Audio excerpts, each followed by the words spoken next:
Meus irmãos, muito bom dia, debaixo da graça e da paz do nosso Senhor Jesus Cristo. Estamos começando mais um dia, mais um tempo de devocional do nosso jejum de 21 dias, a noiva.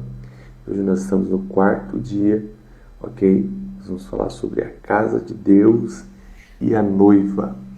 Então quero que você, ao acessar essa live aqui, aproveite para compartilhar isso daqui com mais pessoas. Isso mesmo. Só clicar nessa setinha aqui, nesse aviãozinho que está aqui no canto. Envia para mais pessoas. Envia para o seu grupo de WhatsApp. Envia para o seu grupo da igreja. Envia para o seu grupo de célula. Fala assim, gente, bom dia. Vai começar a live de devocional hoje. Ok? Envia também aqui para o pessoal do Instagram. Envia para os seus amigos, seus parentes aqui. Para eles acessarem e também serem abençoados. Ok? Glória a Deus, glória a Deus. Eu vou começar, como nós sempre temos começado, esse tempo de devocional, orando, agradecendo a Deus por esse dia, agradecendo a Deus por essa oportunidade que nós temos, mais uma vez, de estarmos na sua doce presença. Quero convidar você a fazer isso mesmo, é isso aí, ok? Pai, nós te agradecemos. Muito obrigado a Deus, porque somos os teus filhos. Nascemos de novo, por meio do Teu Santo Espírito. Os nossos pecados já foram perdoados na cruz. A sua obra foi perfeita, foi completa e nos alcançou. Nos deu garantias, ó Deus, de vida eterna. E, Senhor, nós te pedimos que, de fato, essa eternidade possa estar fixa nos nossos olhares e que nós saibamos, ó Deus, incluir essa eternidade na nossa vida. Hoje é quinta-feira, estamos chegando perto do fim de semana e, ó Deus, o Senhor sabe das lutas, das dificuldades e dos desafios que nós temos no dia de hoje. Muitos deles nós não sabemos os gigantes que vão se levantar, não sabemos os problemas que estão para nos enfrentar nesse dia, mas o Senhor conhece todos eles e por isso nós te pedimos, nos dê unção, nos dê sabedoria, trabalhe na nossa frente, que o Senhor possa abrir os caminhos, que o Senhor possa nos livrar de todo mal.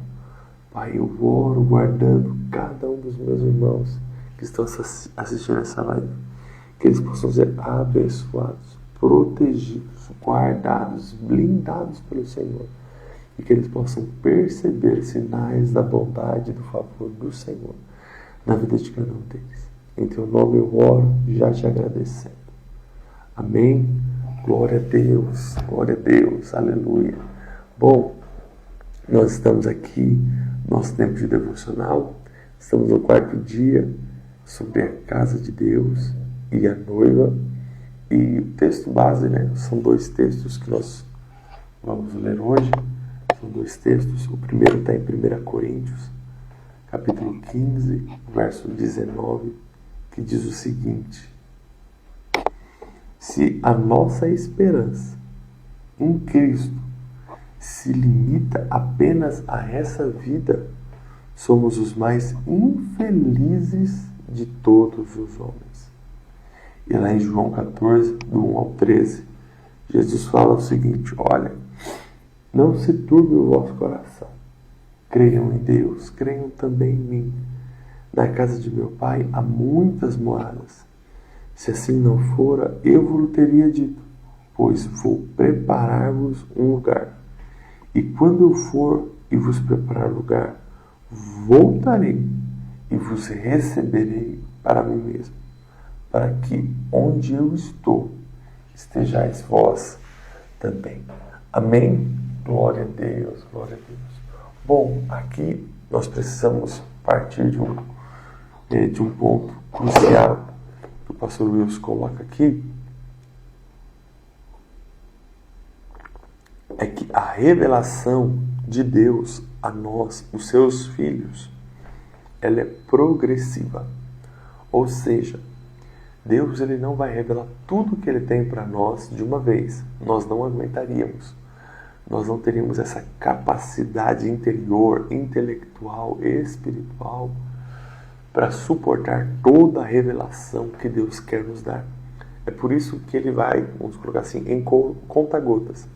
Ele vai nos dando dia após dia, uma medida maior de revelação.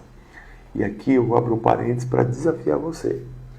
Busque todos os dias crescer em revelação. Crescer de fato no conhecimento de Deus. Crescer no conhecimento de quem Deus é, de quem Cristo é. Ok? Não aceite ficar estagnado. Não aceite ficar simplesmente aquém ou com uma revelação assim, de 5, 6, 7 anos atrás. Não. Busque todos os dias da parte de Deus revelação. Deus deseja. O propósito de Deus, a vontade de Deus é se revelar para o homem, é se revelar para mim, se revelar para você. É descortinar todo o mistério da sua vontade. Ok? Então, nós precisamos buscar. Nós precisamos ir atrás dessa revelação. É uma revelação que é progressiva, ela é crescente. Então, em tempos, Deus vai abrindo os nossos olhos espirituais e nos permitindo enxergar coisas que nós ainda não enxergamos. Então, veja, esse jejum nós estamos falando sobre a noiva. Então, possivelmente você nunca tenha escutado esse termo, que nós somos a noiva de Cristo. Ou você escutou e há muito tempo você não parou para refletir, parou para mastigar, para degustar o que a Bíblia diz sobre ser noiva de Cristo. Porque quando a Bíblia está falando que nós somos a noiva, ela não está falando simplesmente de mim, de uma pessoa individual. Okay? Ela tem esse aspecto individual, mas você vai perceber que a noiva de Cristo ela é muito mais coletiva do que individual. Ok? Então a noiva de Cristo é um ser plural. Ela faz parte de uma comunidade. Ser noiva de Cristo não é algo individual, de uma única pessoa, ok? Assim como Deus, ele é três, mas ele é um só, ele é plural, a noiva de Cristo, ela é composta de muitas pessoas. Ela é singular, mas também, ao mesmo tempo, ela é plural. Então, ela é composta, ela é feita de uma comunidade dos filhos, é uma comunidade dos fiéis, que se encontram em Cristo Jesus, que aceitaram a obra do Calvário e se posicionam de fato como uma noiva de Cristo. Então perceba, primeiro, a revelação de Deus ela é crescente, ela é progressiva. Segundo, noiva diz respeito a um aspecto plural, coletivo. Não é simplesmente eu sou noiva, não. Nós fazemos parte. Nós somos a noiva de Cristo Jesus, ok?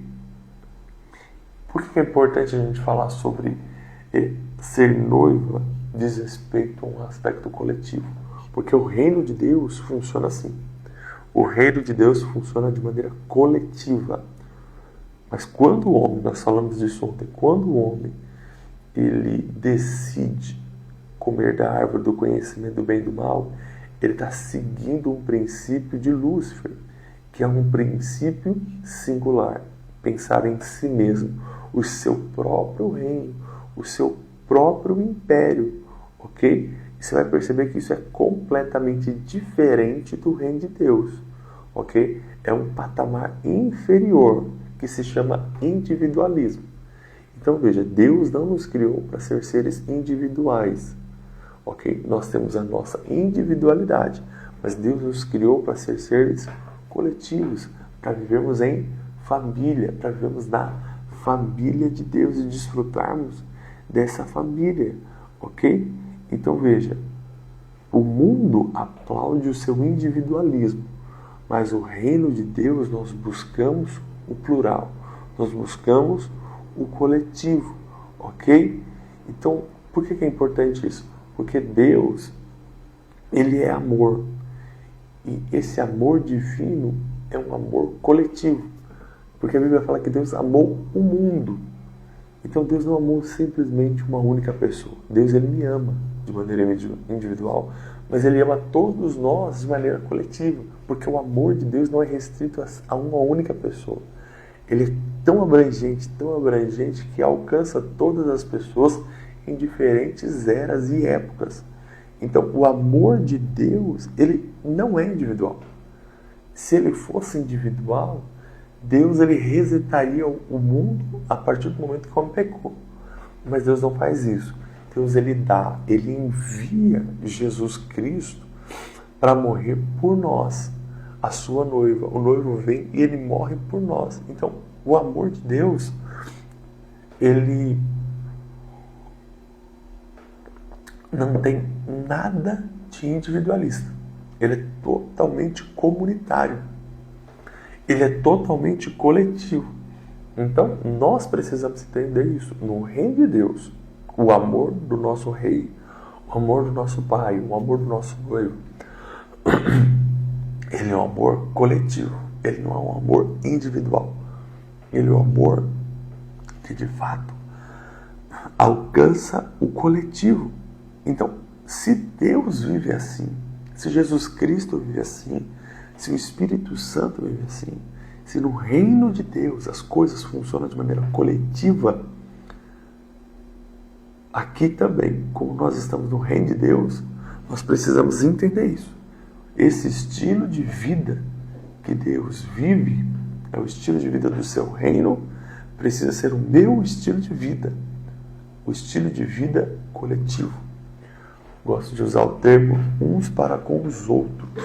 É um estilo de vida de igreja.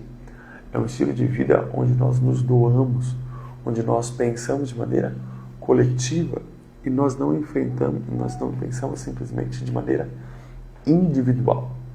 Ok? Então, nós precisamos entender isso. Porque um outro termo que a Bíblia utiliza, melhor dizendo, um outro sinônimo para noiva, se chama casa de Deus. Esse é um outro sinônimo para noiva, casa de Deus. Porque isso, lembra que eu falei que a revelação é progressiva? Então, essa revelação progressiva você vai encontrando lendo a Bíblia que em partes Deus chama a sua igreja de noiva, em outras partes ela vai chamar a igreja de corpo de Cristo, em outras partes de lavoura de Deus, em outras partes de igreja, mas tem uma parte que ela chama de casa de Deus. Isso é uma revelação que é progressiva, que ela vai aumentando, que ela vai crescendo.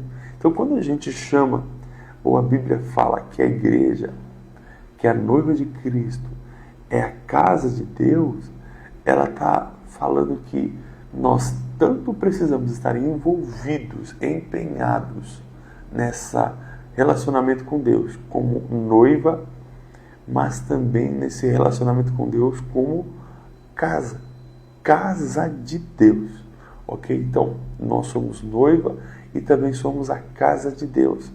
E quando a gente fala da casa de Deus, a primeira menção que a Bíblia diz em relação à casa de Deus está lá em Gênesis 28, do 10 ao 22. Eu não vou ler a história para você, para nós ganharmos tempo, ok?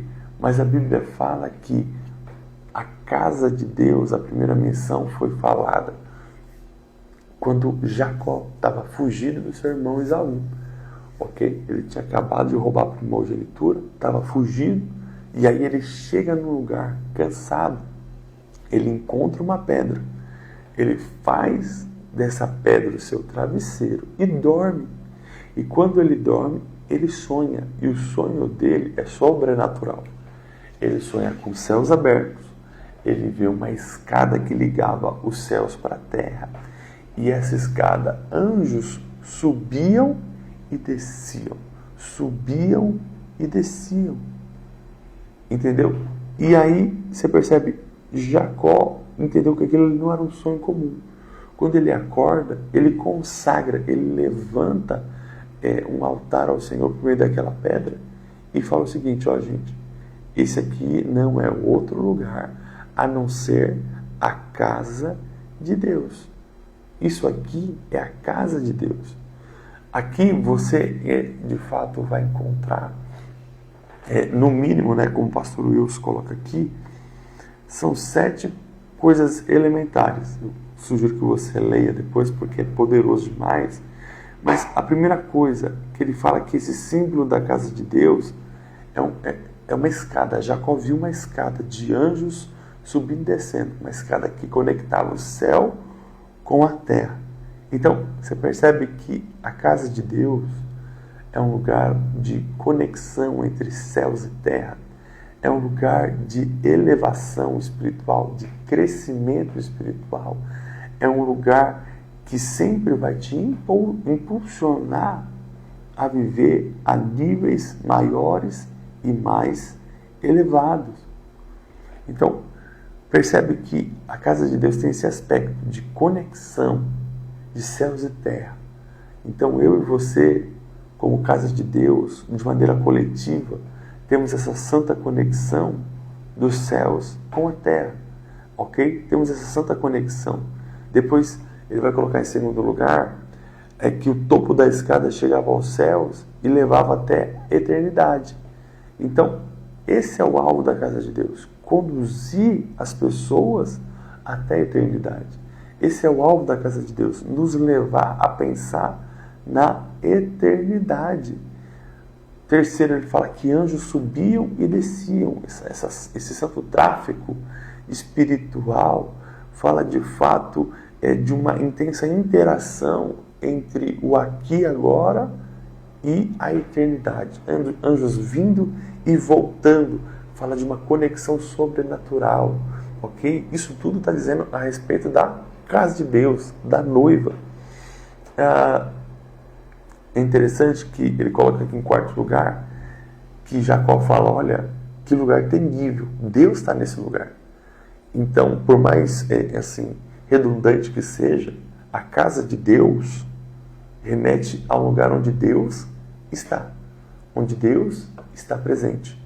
Então percebe que nós, enquanto noiva, enquanto casa de Deus, temos essa santa compreensão de que Deus está presente em mim, mas Deus também está presente no coletivo, na igreja. Deus se manifesta. E a casa de Deus é um lugar onde nós ouvimos a voz dele. Se Deus está presente, significa que Deus fala. E se Deus fala, nós somos aqueles que ouvem.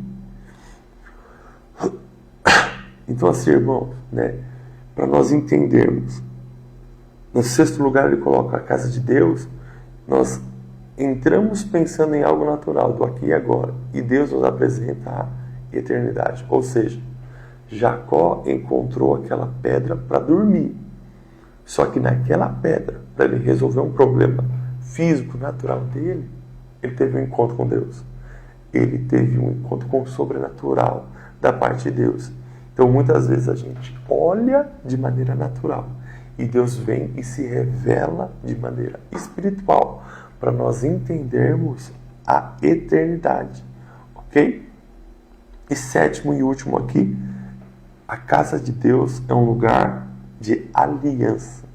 Jacó percebe a oportunidade que Deus deu para ele.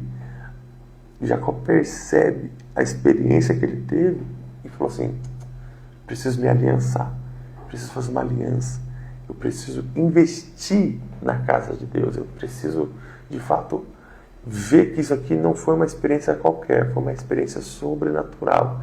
Eu enxerguei a eternidade, eu preciso investir nisso aqui que eu acabei de enxergar. Então você percebe, irmãos, que a revelação de Deus ela vai crescendo na vida de Jacó, assim como ela tem que crescer na nossa vida. E aí, posteriormente, anos depois, bastante, centenas de anos depois, a Bíblia fala que Moisés, ele recebe da parte de Deus um chamado. E esse chamado é para libertar o filho primogênito, a nação de Israel, do Egito. E quando Deus liberta essa nação de Israel do Egito, eles vão para o deserto. Deus dá leis para a sua nação. Isso é o quê? Isso é sinal de aliança. Deus está se aliançando, Deus está casando com o povo. Você percebe que a revelação de Deus vai sendo progressiva.